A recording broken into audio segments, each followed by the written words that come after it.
উপস্থিত থাকার চেষ্টা করি, অন্যান্য কাজগুলোকে তখন প্রায়োরিটি দিই না।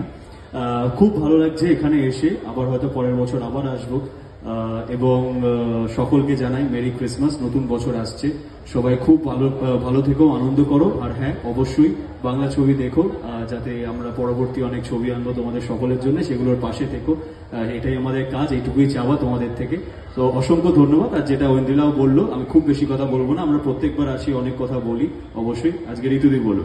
ঋতুদি, এটা খুব সত্যি কথা। অঙ্কুশ যাই বলুক, সকলকে বাংলা ছবি দেখার জন্য স্বাগত জানিয়েছে। এটাও খুব বড় ব্যাপার, এই বর্ষ শেষের উৎসবের মেজাজে একটা নয়, দুটো নয়, চারটে বাংলা ছবি, এবং চারটি শুনেছি খুব সুন্দর হয়েছে, এবং আপনারা প্রত্যেকেই চারটি ছবি দেখবেন, এটা আমাদের কাছে খুব গর্বের। ঋতুপর্ণা সেনগুপ্ত। নমস্কার, কেমন আছেন আপনারা? একটু জোরে শুনি, বড়দিনে একটু বড় আওয়াজ হোক। ভালো আছেন তো?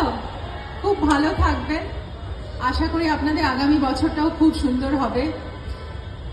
আর আজকে তো বড়দিনে এত সুন্দর একটা অনুষ্ঠান শুরু হলো এখানে। আজকে ক্রিসমাস মেলা, এবং পৌষ মেলার সাথে এই যে ক্রিসমাস মেলা সুজিতদা ভেবেছেন, এটা আমার খুব ভালো